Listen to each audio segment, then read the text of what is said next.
Kristo niyo gucira urubanza. Oya yapfuye ku bwawe, arazuka kandi ngo ari he? Ari iburyo bw'Imana, ahora dusengera, ahora tuvugira uko bukeye n'uko bwije.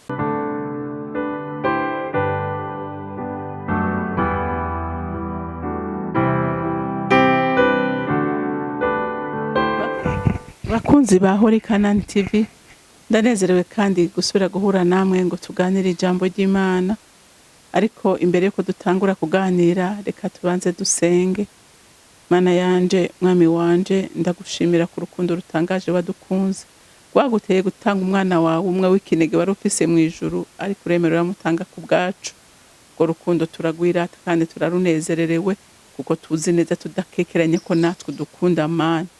Abo Yesu yacunguye turimwo, abo yapfiriye turimwo, ntitubikekeranye kandi turizera ko yasubiye no mu ijuru ku bwacu kugira ngo adutegurire ibibanza tuzobamwo. Mwami wanje, Mana yanje, ndagushima kandi ndagukunda. Uhora imbere y'intebe y'Imana tuvugira uko bukeye n'uko bwije, kuko niyo tuzimiye uratuzimurira, niyo tubabaye uratunezereza, niyo tugwaye uradukiza, niyo dushonje uraduhaza, niyo twabuze uratwirura, kubera imbabazi n'urukundo rwinshi udufitiye byatumye utanga n'ubugingo bwawe. Mbega woreka kuduhera ibyiza byose muri Kristo gutega Mana.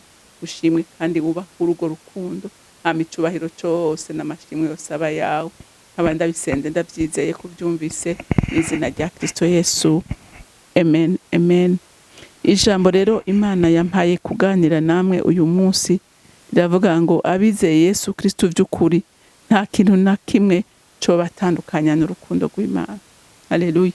Umuntu yizeye Kristo by'ukuri akamwimika mu bugingo bwiwe, nta kintu na kimwe kibaho cyo mutandukanya n'urukundo rw'Imana. Nta cyo tuma ava ku Mana, nta kiriho. Haleluya. Reka rero dusome mu Baroma igice c'8, turahera ku murongo wa 31 dushikane ku murongo wa 38. Haravuga ngo urukundo rw'Imana ko bimeze bityo tuvuga iki? Ko Imana iri mu ruhande rwacu, wo tugwanya ninde? Iyitimanya umwana wayo ikamutanga ku bwacu twese, izoburite kutugabirira vyose kuri we. Ninde azorega ab'Imana yatoranije? Mbega ni Imana kandi ariyo ibatsindanishiriza. Ninde azobatsindisha? Mbega ni Kristo Yesu kandi ari we yapfuye. Ibi biruta yarazutse, ari iburyo bw'Imana, bitaye ko aradusengera. Ninde azodutandukanya n'urukundo rwa Kristo? Mbega n'amarushwa, n'ivyago, n'uguhamwa, n'inzara, n'ukwambara ubusa, n'ukuba mwirinde, canke n'inkota? Nk'uko handitswe ngo twirirwa twica bakuduhora, twagereranijwe n'intama z'imbagwa. Ariko muri ivyo vyose turushirizaho kunesha kubwo uwadukunze. Kuko menye neza ntabikekeranya yuko naho goba urupfu, ubugingo, abamarayika, abaganza, ibiriho, ibizoba, abafise ubushobozi, uburebure bw'igihagararo, uburebure bw'amajepfo canke ikindi cyaremwe cyose, atakizoshobora kudutandukanya n'urukundo rw'Imana ruri muri Kristo Yesu umwami wacu. Amen. Aya majambo arakomeye gose. Aya majambo arakomeye gose. Urumva ijambo ry'Imana riko riratubwira ngo ni giki cyoshobora kudutandukanya n'urukundo rw'Imana. Riko ruratubaza uko bimeze bityo ngo tuvuga iki? Ngo ko Imana iri mu ruhande rwacu, wo tugwanya ninde? Haleluya. Gerageza wiyumvire by'ukuri Imana niyaba iri mu ruhande rwawe, ni giki cyoshobora kugutera ubwoba? Ninde yo gushobora? Ninde yo gushobora?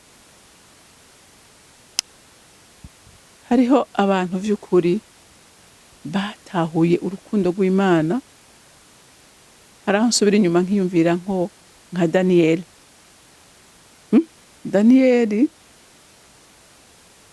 yasenga Imana yiwe, baragerageza kurondera ngo ikintu cyose coshoboka kugira ngo bashobore kumwagiriza, barakibura. Ati ahantu hamwe dushobora kumufatira ni ku Mana yiwe gusa.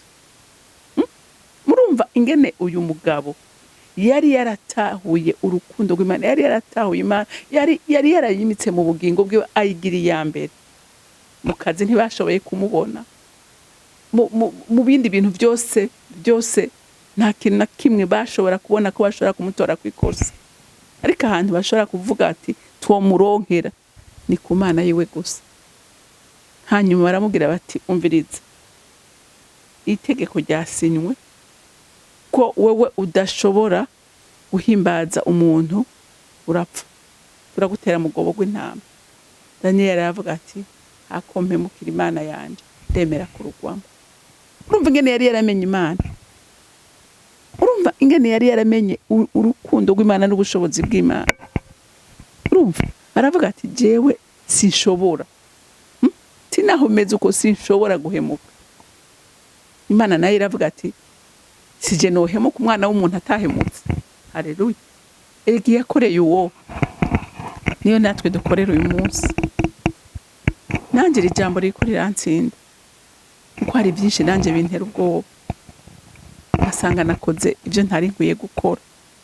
Ariko Imana idufashe, Imana idufashe, Imana ifashe nawe igufashe, tuyizere, kuko abo nibo bashobora kuba by'ukuri abaraganwa na Kristo.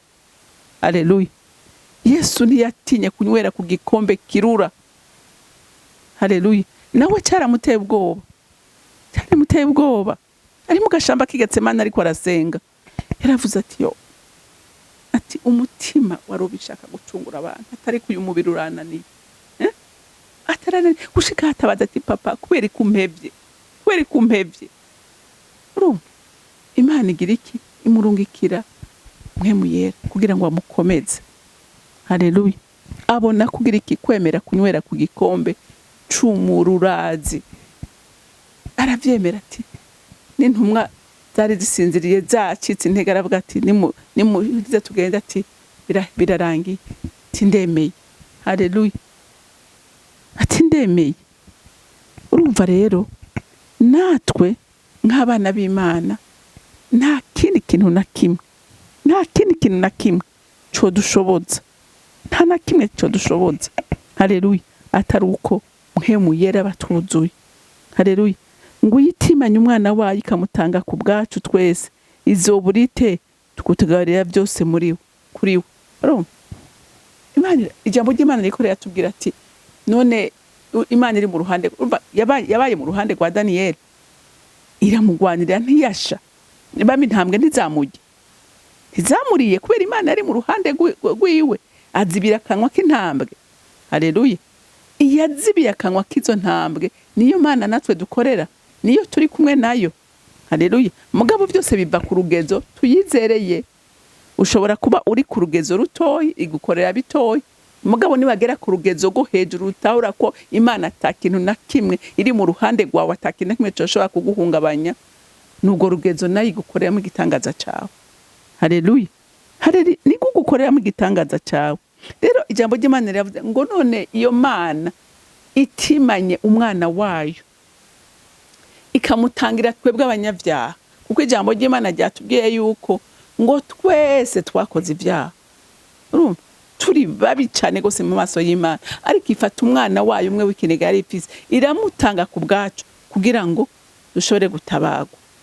Urumva ngo itimanye umwana wayo ikamutanga ku bwacu twese, izoburite kutugabirira byose kuri we.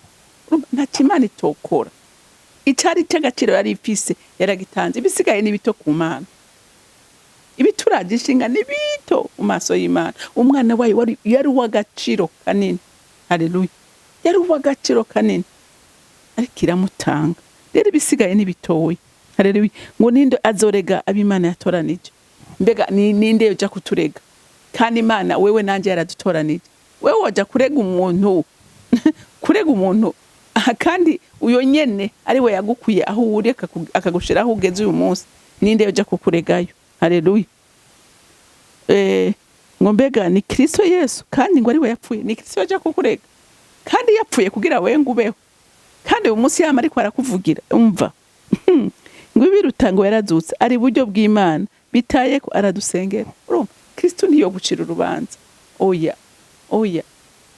yapfuye ku bwawe arazuka, kandi ngo ari he? Ari buryo bw'Imana, ahora dusengera, ahora tuvugira uko bukeye nuko bwije. Uyo ntashobora kugucira urubanza.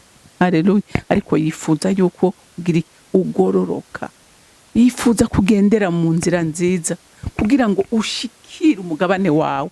Haleluya. Yifuza ko ngororoka kugira ngo nshikire heritage yanje. Haleluya.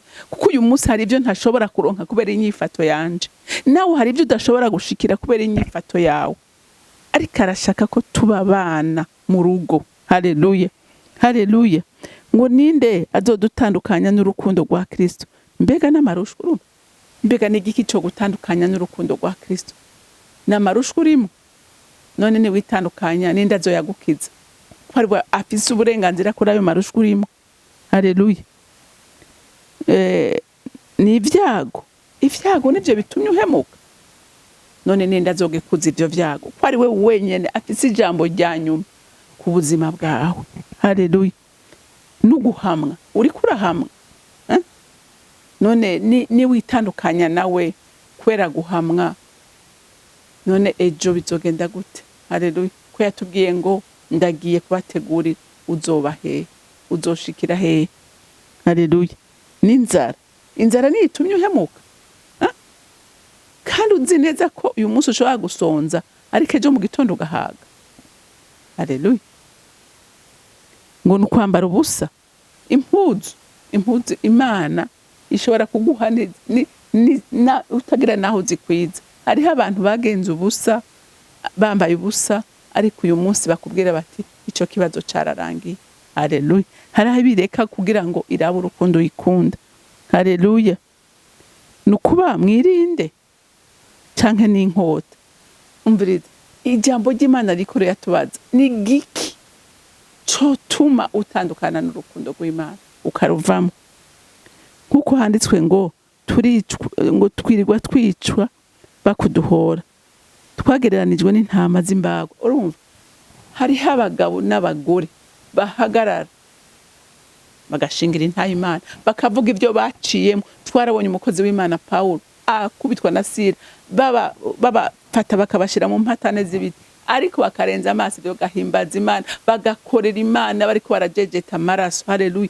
Paulo akubwira ati imishishago Kristo yasigaje nanjye nayiriyeko. Haleluya. Ati narafunzwe, ubwato bwarasabagiye ko mu kiyaga. Ati urumva ntavyo atabonye, inzoka zikamujya, nta makuba atabonye. Haleluya.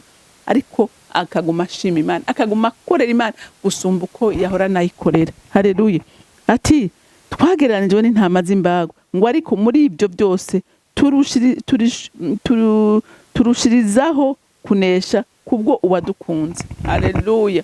Haleluya. Uwadukunze aduha inkomezi buri munsi, uwadukunze aduhora hafi ku munsi, kuko yaravuze ngo ndi kumwe namwe, ngo sinzobareka, ngo ariko nzobana namwe gushika ku mpera y'isi. Ibyo muzocamo byose ntimuzovyicanamo, nzoba ndi kumwe namwe. Ngo kuko menye neza ntabikekeranya yuko naho goba urupfu, ubugingo, abamarayika, abaganda, ibiriho, ibizoba, abafise ubushobozi. Urumva ngo uburebure bw'igihagararo, uburebure bw'amajepfo canke ikindi caremwe cose atakishobora kuntandukanya n'urukundo rw'Imana ruri muri Kristo Yesu umwami wacu. Haleluya. Aravuga ati jewe nta kintu na kimwe kibaho cotuma mpeba Imana. Aravuga ati amarushwa, ari inzara, ari ibyago, ari gupfusha, ibintu byose bishobora kuba bibaho. Ati nta kintu na kimwe coshobora kuntandukanya n'urukundo rw'Imana. Reka uyu munsi twishire ku munzani natwe turabe vy'ukuri, mbega natwe twoshobora guhagarara tukavuga aya majambo ko ata kintu na kimwe kibaho coshobora kudutandukanya n'urukundo rw'Imana. Sindabizi, ariko wewe uriyizi, nanjye ndiyizi. Urugeze ugezeko n'ubwo ngezeko umwe wese araruzi. ariko ico duhamagarirwa nk'abana b'Imana vy'ukuri duhagaze mu rukundo rwa Kristo tugwizera nuko dushika muri uru rugezo ukuvuga ngo nta kintu na kimwe kibaho coshobora kuntandukanya n'urukundo rw'Imana. Rero tubisaba Imana kuko ivyo vyose irashoboye. Haleluya. Mana data rugira vyose uri mwijuru, Mana y'imbabazi n'urukundo, ndagushimiye kubw'ijambo ryawe, ndagushimiye kubw'abahizi n'abahizikazi babaye muri ino si uyu munsi tubigirako kubw'intahe zabo z'ivyo baciyemwo bikomeye ariko ntibigera baguta ntibigera bakuvako. Umukozi w'Imana Paulo yanditse ibitabo, Mwami Imana yashingiye intahe izina ryawe, natwe reka duhabwe izo mbaraga kugira ngo tubashe by'ukuri gushingira intahe izina ryawe, kuko nta na rimwe wewe utabawe, nta na rimwe utererana. Waranabivuze ko utazokwigera na rimwe utabawe, ariko waravuze ngo ivyo muzocamwo vyose nzoba ndi kumwe nawe. Namwe data ndagushimiye kandi ndakuninahaje kubw'ijambo ryawe, icubahiro n'amashimwe yose aba yawe, nkaba ndabisenze ndavyizeye ko vyumvise mu izina rya Kristo Yesu. Amen, amen. Mwarahezagiwe, mugira umunsi mwiza.